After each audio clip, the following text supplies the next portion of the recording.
So you have a tool that has been shown in research to improve outcomes in patients who have an initial poor outcome, and yet most clinicians are not using it. And most clinicians are not doing any kind of progress monitoring or formal feedback collection from their patients. And I'm interested in your thoughts about why that is. I think the reason that clinicians don't use this methodology much is that we clinicians have a great deal of confidence in ourselves. So in our survey of clinicians, if you ask clinicians where would you place yourself among all clinicians as being better than or worse than, 90% of us, so virtually all of us clinicians, regard our patient outcomes as superior to those of our peers. So 90% of us think we're at or above the 75th percentile of therapists. So we all see ourselves in the top quartile. And this misperception of ourselves and our effectiveness is not just unique to psychotherapy. If you ask engineers at GE, how do you think you do as an engineer compared to your fellow engineers?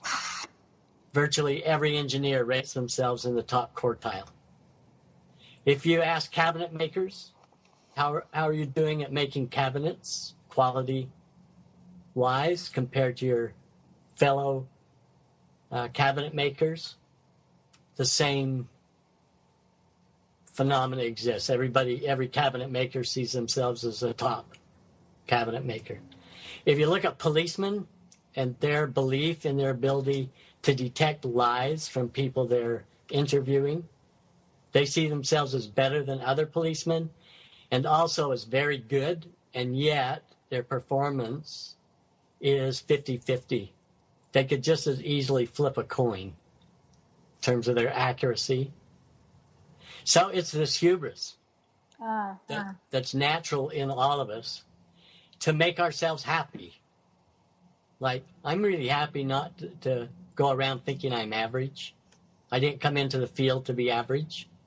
I came in to be great. And according to my own self-delusions, I am great. It's not that my outcomes have been measured and I've been found to be average. It's that I have to assume I'm average, since almost everybody is. Every clinician is, in terms of producing good outcomes in their clients. So in the absence of feedback information about how effective you are as a therapist, and your belief that you're fantastic, why would you adopt anything new? So you're suggesting that clinicians are like other professionals and they view themselves as being at the top of the heap in their skill level, so then they think they don't need to collect outcome data. That's right. They believe they already know the answer, partly because they believe they have excellent intuition skills. Yes. Oh my goodness.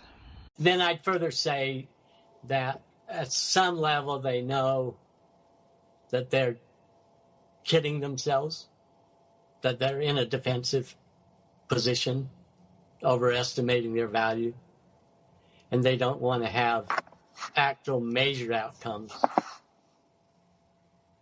They don't want to see how a self-report measure, for example, would estimate the effects of their treatments. So we're all just happy living in a bubble. Yes, we are. And so I would say that may be one reason we're a little bit stuck at becoming more and more effective at helping patients improve. Because we find therapists don't appear to be, experienced therapists don't appear to get better outcomes than graduate students. So the supervisors don't actually have better outcomes As appalling as that sounds. Well, I understand that. There are some really good trainees out there. Yep. And maybe therapists are born and not made. You know what I mean? They have curative characteristics that are sharpened a bit by training, but sometimes even dulled by training. Ah. They're actually a little worse off for their training.